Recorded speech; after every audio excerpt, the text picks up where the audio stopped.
My sister's wedding invitation came with a shocking condition: I had to decline. A few weeks ago, I got a save the date card in the mail for my sister Jane's wedding. I won't lie. I was happy for her. She's 28, and we've always been close. At least we were until she started dating Evan. I tried to get along with him, but something about him always felt off. He has this way of talking over people, making decisions for Jane, and generally acting like he's in charge of everything. I figured it was just his personality, but over time, it started to affect our family. Jane and I used to hang out all the time. But once she got serious with Evan, she became harder to reach. It was like he had a say in when and how she could see people. Even when we did meet up, he was either there or texting her constantly. My parents noticed it too, but they chalked it up to relationship stuff. So when I heard they were engaged, I was happy for her. But I also had a sinking feeling that things were only going to get worse. Then the actual wedding invitation came, and that's when everything started going off the rails. First, it wasn't just an invitation. It was basically a contract. The wedding was going to be a destination event at a luxury resort in Italy. Beautiful place, sure. But the catch? Every guest had to pay their own way, and it wasn't just flights and hotels. They had a whole wedding experience package that cost over $3,000 per person. It included things like a welcome dinner, a spa day with the groom's party mandatory for groomsmen, a yacht excursion, and a private farewell brunch. And, of course, attendance at all these events was required. I assumed it was a suggestion, but the wording was clear. If you didn't pay for the full experience, you weren't invited to the ceremony. I thought my parents would be just as shocked as I was, but they were surprisingly calm about it. My mom said it was a lot, but it was Jane's big day, and they wanted to be supportive. My dad just muttered something about how weddings are getting ridiculous these days, but even they weren't totally against it. Extended family, though, different story. As soon as the invitation started going out, our family group chat blew up. Some cousins and aunts were already saying they wouldn't go because of the cost. Then I saw the part that made my jaw drop: the NDA. Buried in the invitation was a section that said all guests had to sign a non-disclosure agreement to attend. Apparently, Evan had gotten the idea from another influencer's wedding, a high-profile event where guests weren't allowed to post anything that wasn't pre-approved. He had convinced himself that their wedding needed the same level of exclusivity even though no one attending was actually famous. The NDA specifically said guests weren't allowed to post anything online, discuss any issues about the wedding, or mention the costs at all. Violating the NDA, it warned, could result in legal action. At first, I thought this was a joke, but nope, it was real. Jane confirmed it when I asked her. She said it was just a precaution and that Evan was really serious about protecting his brand. I asked if she was okay with this, and she just shrugged, saying it was what Evan wanted. The more I read the invite, the worse it got. Groomsmen had to wear custom suits from a specific designer which they had to buy themselves, and the bridesmaids had their own strict dress code. The itinerary was packed with pre-wedding events, and none of them were optional. The family group chat turned into a war zone. Some of my cousins flat out refused to go. My uncle called it the most entitled thing he'd ever seen. A few relatives were trying to keep the peace, but it was obvious that a lot of people were backing out. My parents weren't happy about the drama, but still wanted to go. My mom asked me to just sign the NDA and go for Jane's sake, but I couldn't get past how ridiculous it all was. It wasn't just about the money, it was the control. The way Evan was dictating every detail, even what people could say about the wedding, was too much. I sat with it for a few days, debating whether to go. But in the end, I decided I couldn't do it. I called Jane and told her I wasn't coming. She didn't take it well. At first, she just sounded disappointed. Then she asked if I could at least reconsider. I told her I loved her, but I wasn't comfortable with everything they were asking. She got quiet for a long time before finally saying, "Okay. If that's how you feel," but even as she said it, I could tell it wasn't over. She wasn't arguing yet, but I knew my sister, and I could hear the hesitation in her voice. An hour later, I got a text from Evan. It was long, passive-aggressive, and full of guilt-tripping. He said he was heartbroken that I was making this about myself instead of supporting my sister. He said it wasn't that hard to just sign a piece of paper and show up. Then he ended it with, "I hope one day you understand what it means to truly support family." I left him on read. More relatives started dropping out, and the group chat exploded again. Someone sent a screenshot of a groomsman backing out because of the costs. Another cousin said they weren't signing an NDA for any wedding. A few family members were still going, but it was obvious that a lot of people were over it. My mom called again saying Jane was upset. She asked if I could just go to keep the peace. I told her I had made my decision. She sighed, but didn't push it. Jane hasn't texted me since. I have no idea if she's actually mad or if Evan just told her to ignore me. Either way, I have a bad feeling that this is only the beginning. The morning after I told Jane I wasn't coming to the wedding, I woke up to a missed call from her, then another and another. A few minutes later, my phone buzzed again. This time, a long text. She was hurt, disappointed, and asking if I would reconsider. She didn't understand why I was making such a big deal out of it. She said it was just an NDA and that she and Evan had put so much effort into planning this wedding. She wanted me there. Before I could even think of how to respond, another message popped up. This one was from Evan. It was long and passive-aggressive. He talked about how he'd welcomed me into his life, how he thought I was better than this, and how he never expected me to be the kind of person who abandons family over something so small. He said the NDA was just a formality, that plenty of people signed contracts for events, and that it was unfair that I was making Jane suffer just because I didn't like the rules. He ended it by saying that he was so disappointed, but that he hoped I would rethink my priorities before it's too late. I put my phone down before I even had time to process all that. My parents called. My mom sounded tired, like she had been up all night thinking about this. She told me that Jane was really upset and that the wedding was a huge deal for her.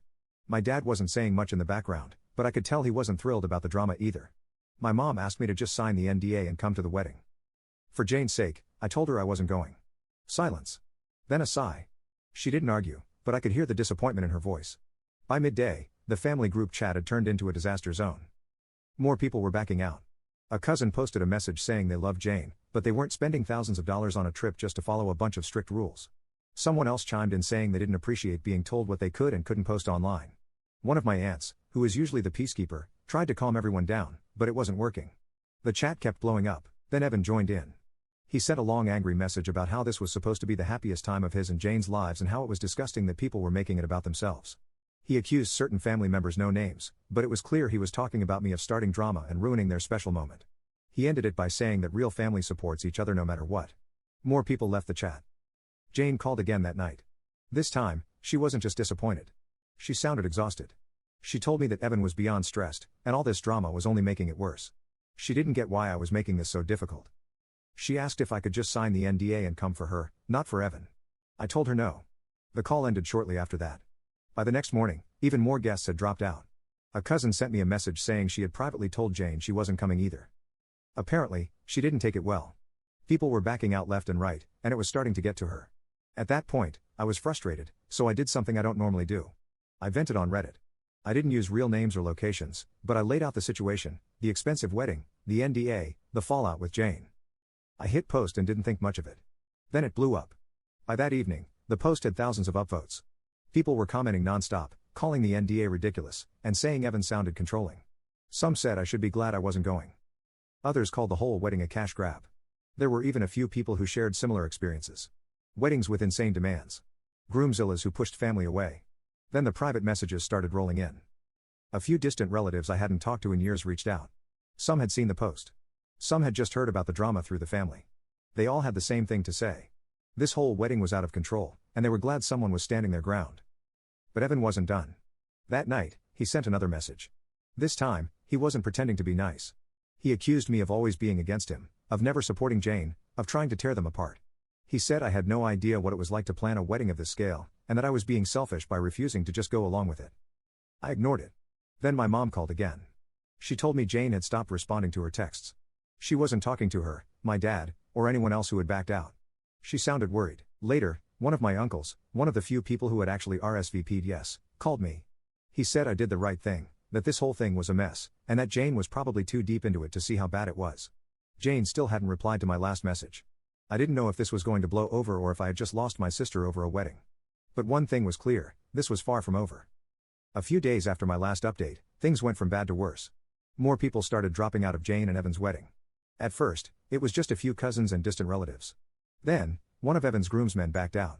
He had originally agreed to be part of the groom's party, but couldn't justify the cost anymore. That seemed to open the floodgates.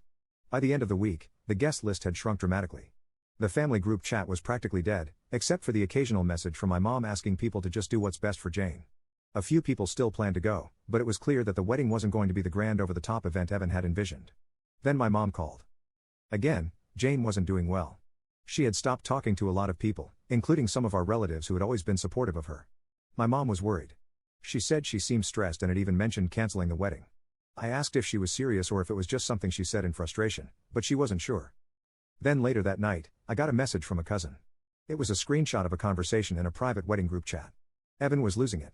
In the messages, he was going off about how certain people me had ruined everything.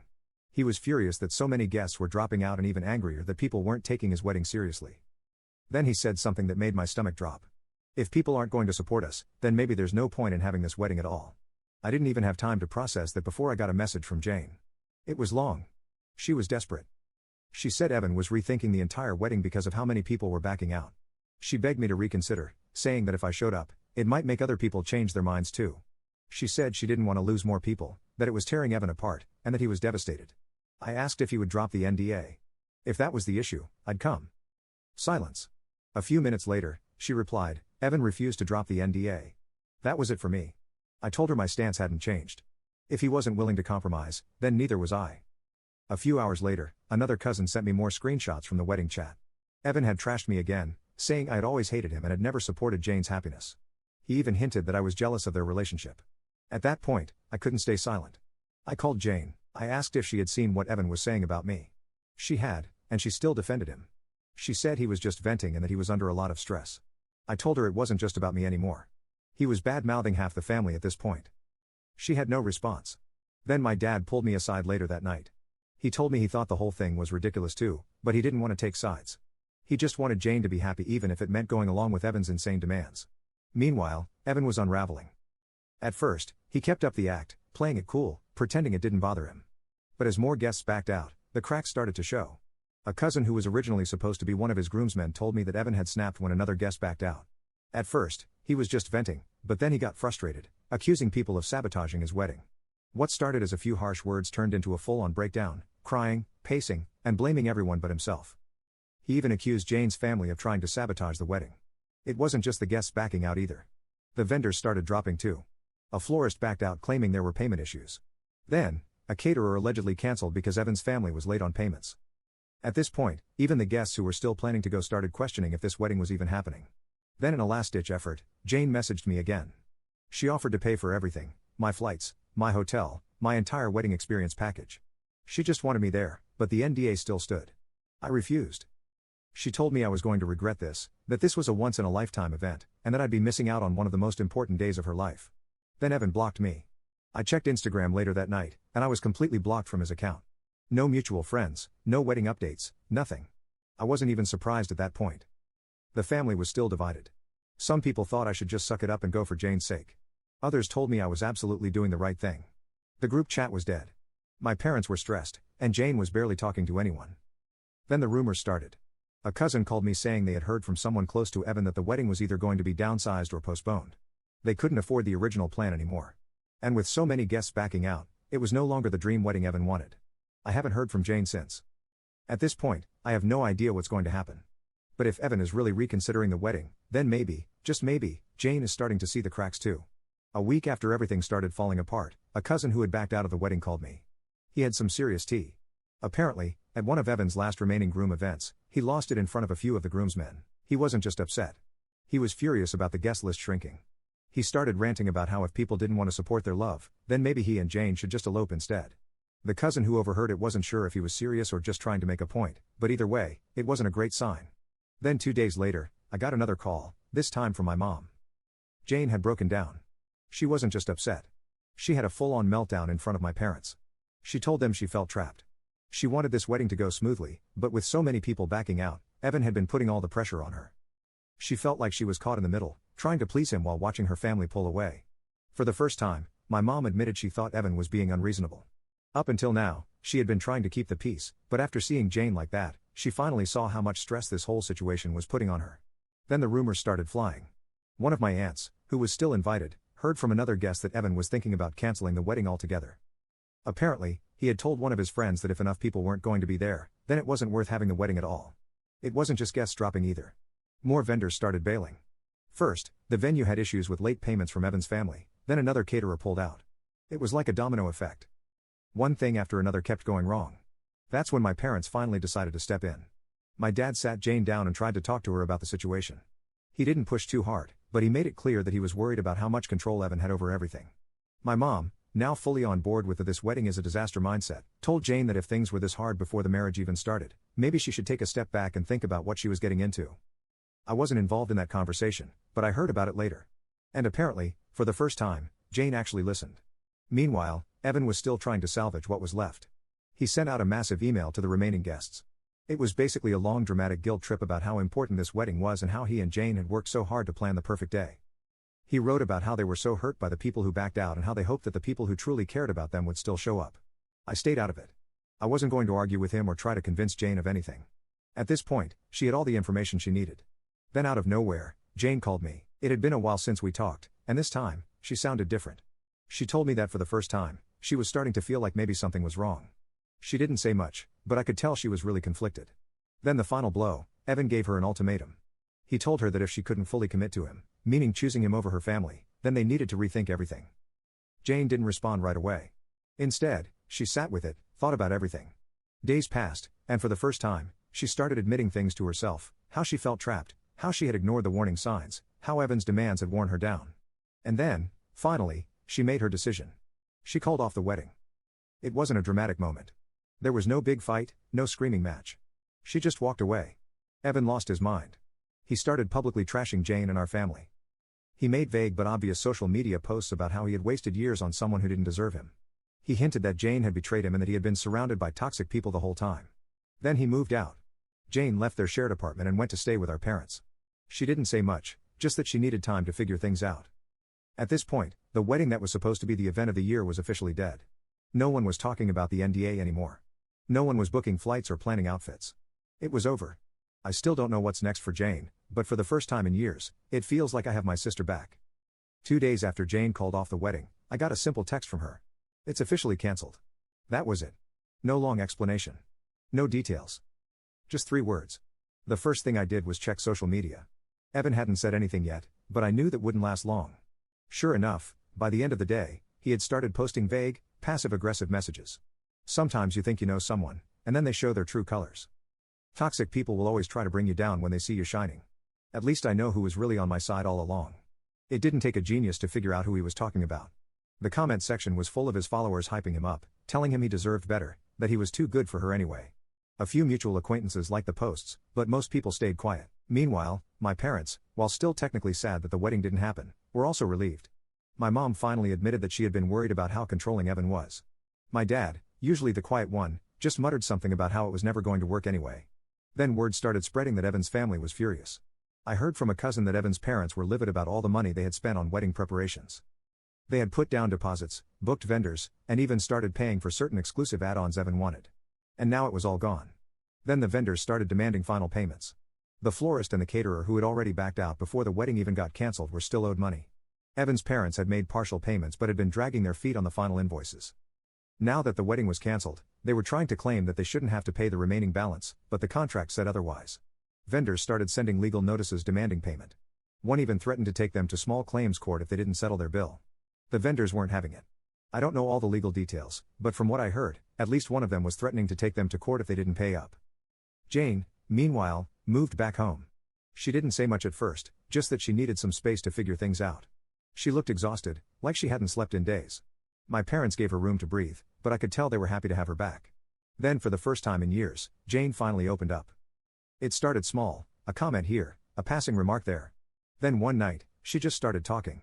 She told me how for the longest time she had convinced herself that Evan was just strong-willed, that he wasn't controlling. He just knew what he wanted.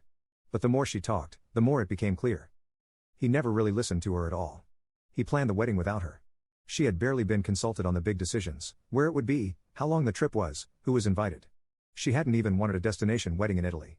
She just went along with it because it was easier than arguing. Then a cousin who was supposed to be in the groom's party spilled some more wedding secrets. Apparently, Evan had made a list of people he didn't want at the wedding, including some of Jane's childhood friends and even a couple of family members. He never told Jane. He just quietly didn't invite them and assumed she wouldn't notice. It was like with every new thing Jane learned, she saw more and more of the red flags that had been there all along. Then Evan went nuclear. He started telling people that Jane owed him compensation for wasting his time.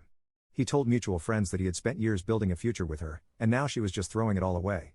He even hinted that she should pay him back for all the money his family had spent on the wedding. Then he started privately messaging some of our relatives. He told them that Jane had betrayed him, that our family had bullied him, and that we had all been against him from the start. But by this point, people weren't buying it. The whole situation had gotten too big. Too many people had seen the real Evan during the wedding drama. That's when my parents, who had always tried to stay neutral, finally took a stand. My mom, who had spent so long trying to get me to sign the NDA, publicly told the family that she fully supported Jane's decision to walk away. My dad even reached out to some of the relatives Evan had tried to turn against us and set the record straight. Jane was still struggling, but she was starting to heal. I convinced her to see a therapist. At first, she wasn't sure, but then she admitted that she needed help processing everything. The moment she agreed, I knew she was actually serious about moving forward. Meanwhile, Evan's friends started turning on him. Some of the groomsmen who had originally backed him up started distancing themselves. A few of them had lost money because of the wedding too. And once they saw how he was blaming everyone but himself, they started cutting ties. Then Jane did something I hadn't seen her do in years. She started reconnecting with old friends. People she had lost touch with during her relationship with Evan started reaching out. She actually went out for the first time in weeks just to grab a drink and catch up. It was like watching someone slowly come back to life after being trapped in a fog for years. And the best part, Jane and I actually started spending time together again. We hadn't been close in so long, but now it felt like I finally had my sister back. The wedding had been officially cancelled for over a week, but Evan wasn't done, not even close. His social media became a messy passive-aggressive disaster. He started posting cryptic captions about being stabbed in the back and learning who truly supports you. One post was just a selfie with the caption, "Some people never deserved you to begin with." Another was a long paragraph about watching people you love betray you and realizing they were never really on your side. He never mentioned Jane's name, but everyone knew exactly who he was talking about. Then he started calling her. At first, Jane ignored it. She didn't want to deal with him anymore, but he kept trying. Late night calls, missed FaceTime requests, voicemails that just sounded like forced crying. Then he sent her an email. He wrote about how he was willing to work things out, but only if she apologized and distanced herself from her family. He made it clear that I was a major issue. He blamed me for ruining things and insisted that if Jane ever wanted a future with him, she needed to cut off the people who poisoned their relationship. That was the final straw. Jane blocked him on everything. No hesitation this time. No second guessing. She went through her phone and made sure he had no way to contact her again. Then we started hearing rumors. Apparently, Evan was considering suing Jane for emotional distress. A cousin heard from someone in Evan's circle that he had been talking about legal action. He was claiming that Jane had blindsided him by canceling the wedding and that he deserved compensation for the pain and embarrassment she caused him. It didn't go anywhere, but the fact that he was even thinking about it was insane. Meanwhile, mutual friends started taking sides. At first, some of them had tried to stay neutral, but once Jane finally opened up about everything that had happened, the NBA, the insane costs, the way Evan treated her, people started unfollowing him. A few even reached out to say they had no idea how bad it had gotten. Then Evan's family tried to drag my parents into it. Apparently, they expected Jane's family to cover part of the wedding expenses since it was her fault the wedding got cancelled. My parents laughed that off immediately. They weren't paying a dime for a wedding that never even happened. Then came the fight over the engagement ring. Jane asked for it back. Evan refused. He claimed it was a gift and that he had every right to keep it. That's when Jane finally decided to consult a lawyer. She wasn't even sure if she wanted the ring back. She just didn't want him to keep it out of spite. The lawyer told her it depended on whether it was considered a gift or a conditional agreement. Basically, if it was given with the expectation of marriage, then legally, Jane might have a right to get it back. But if it was considered an unconditional gift, Evan could keep it. No official legal action was taken, but the fact that Jane even had to consider getting a lawyer for this was ridiculous. Then Evan sunk even lower. He started DMing members of our family. He told them Jane was weak, that she had let her family control her, that she had never really loved him. He was trying to turn people against her, but by this point, almost everyone knew the truth. Then a cousin leaked screenshots from the wedding group chat. The messages were bad. Evan had called Jane pathetic for listening to her family. He had mocked her for needing her mommy and daddy's approval. He had even joked about how he was only marrying her because she would do whatever he wanted. When Jane saw the messages, she didn't say anything. She just stared at the screen for a long time. For the first time, she looked like she truly understood who she had been engaged to. But even after everything, she still struggled with guilt. She started wondering if she should have handled things differently. If she had stood up for herself sooner, maybe it wouldn't have gotten this bad. Maybe she wouldn't have let it get this far. But then something changed. People started unfollowing Evan in droves. He lost a ton of social media followers. The vague posts, the passive-aggressive comments, the constant victim act, people were over it. Mutual friends stopped responding to him. Groomsmen who had once backed him up were now completely ignoring him. Then one night, Jane told me something I never expected to hear. I feel relieved. After weeks of chaos, she finally realized that she had dodged a bullet. Evan's final move was his most dramatic yet. He posted a long unhinged rant about how some people will let their families sabotage true love because they're too weak to think for themselves. He disabled comments so no one could call him out. Then the next day, he deleted it. That was the last thing he ever posted about Jane. About a month after the wedding was officially cancelled, Evan went completely silent. No cryptic posts, no dramatic rants, nothing. For someone who had been airing his grievances nonstop, it was weird. Then one day, a cousin sent me a screenshot from Instagram. Evan had moved on fast. He had posted a new picture, a fancy dinner, candlelight, a caption about finding happiness after heartbreak, and sitting across from him, a new girl. Jane saw it too. She didn't say much, just kind of stared at the screen for a moment. She admitted it felt weird, but for the first time in forever, she wasn't angry. She just shrugged and said, "At least I don't have to deal with him anymore." But Evan wasn't done rewriting the narrative. His posts started shifting. Suddenly, he wasn't the heartbroken victim anymore. He was thriving. He was talking about real love, new beginnings, and escaping toxic relationships. It was clear what he was trying to do: flip the story. Then someone in the family recognized the girl. She wasn't just some random rebound. She was one of Jane's old co-workers, someone Evan had met before while he and Jane were still together. And just like that, the theory started flying. Had he already been talking to this girl before the wedding was called off? Had he lined up his next relationship before Jane even left? The timeline wasn't adding up, and people started putting the pieces together. Then Jane admitted something. The last few months with Evan, he had been acting distant. There were nights where he'd suddenly be busy, where he wouldn't text back for hours. She had brushed it off as wedding stress, but now she wasn't so sure. A few days later, I got a message from an unexpected source, one of Evan's ex-groomsmen. He had stopped talking to Evan after all the wedding drama, and now that everything had settled, he wanted to share something. Apparently, Evan had been talking to the new girl months before the wedding. It wasn't physical as far as he knew, but Evan had been texting her a lot. He had even mentioned how he felt a connection with her, but brushed it off because he was about to get married anyway. Jane took it surprisingly well. After sitting with it for a while, she just let out a deep breath and said, "You know what? I don't even care anymore." For the first time, she felt free. No more doubts. No more wondering if she should have handled things differently. She finally understood. Evan was never truly loyal. He was always looking for something better. Then 3 months after what was supposed to be their wedding day, Evan dropped the biggest bombshell yet. He announced his engagement to the same girl. Looking back though, the signs had been there. He had been distant toward the end of his relationship with Jane, always busy texting someone late at night, disappearing for hours at a time. At the time, Jane had brushed it off as wedding stress. Now it was clear he had already been checked out before the wedding was even called off. People lost their minds. The same followers who had sympathized with his breakup posts started questioning the timeline. Comments were filled with people asking how he had gone from heartbreak to engagement so fast. Jane saw the post, and for the first time in this entire mess, she laughed, a real genuine laugh. She wasn't bitter. She wasn't angry. She just found it hilarious. The best part, by then, she had started rebuilding her life. She had moved out of our parents' house and into her own place. She was going out with friends again. She had even gotten a promotion at work, something that never would have happened if she had still been stuck in wedding planning chaos with Evan. Therapy was paying off too. She had stopped blaming herself for everything. She understood now that it wasn't about her not being enough. Evan was always going to be like this. He just wanted control. And then just when we thought he was finally gone for good, Evan reached out one last time. He sent Jane a long message claiming she never deserved him, that he had found a real woman, and that she would never be happy without him. Jane didn't even respond. She laughed, blocked him, and moved on for good. It's been a year since Jane called off the wedding.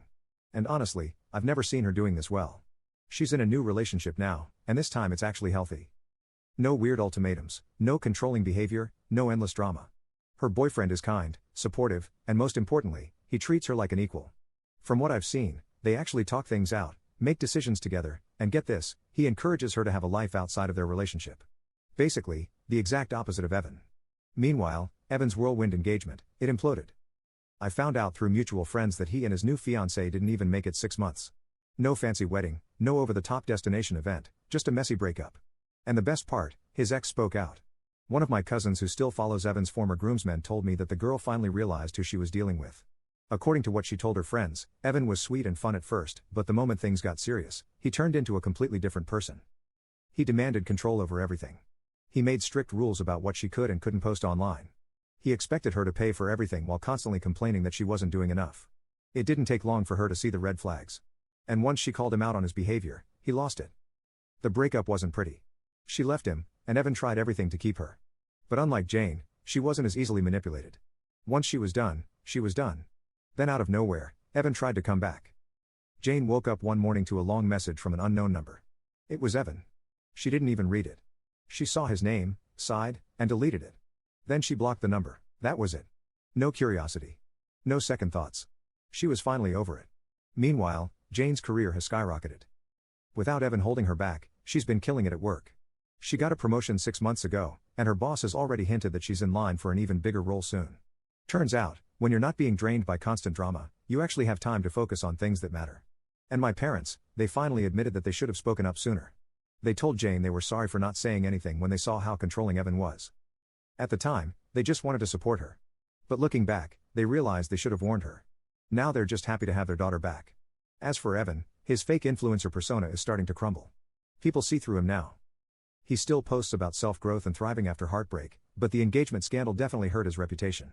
A lot of his old followers unfollowed him after seeing how quickly he moved on and how fast it all fell apart.